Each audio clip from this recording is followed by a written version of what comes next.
Lucky spirituals కు స్వాగతం. ఇది మీ భక్తి మరియు ఆధ్యాత్మిక ఛానల్. ఈరోజు మనం మేషరాశి జాతకుల గురించి మాట్లాడుకుందాం. ముఖ్యంగా ఫిబ్రవరి 22 నుండి 28, 2026 వరకు ఈ వారం వాళ్లకి ఎలా ఉండబోతోంది, ఏ విషయాల్లో జాగ్రత్తగా ఉండాలి అన్ని వివరంగా చూద్దాం.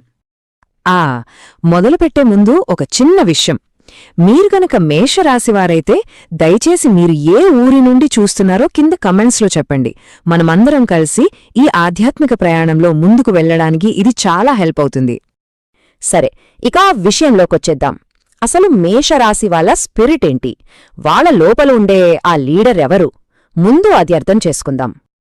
చూడండి, వీళ్ళు ఎలాంటి వాళ్లంటే ఎంత కష్టమైనా సరే ధైర్యంగా ముందుకు దూసుకెళ్తారు. అందుకే వాళ్లలో పుట్టుకతోనే నాయకత్వ లక్షణాలుంటాయి. టక్కున నిర్ణయాలు తీసుకుంటారు. ఉన్నది ఉన్నట్టు ముఖం మీదే మాట్లాడతారు. కోపం తొందరగా వచ్చినా మనసు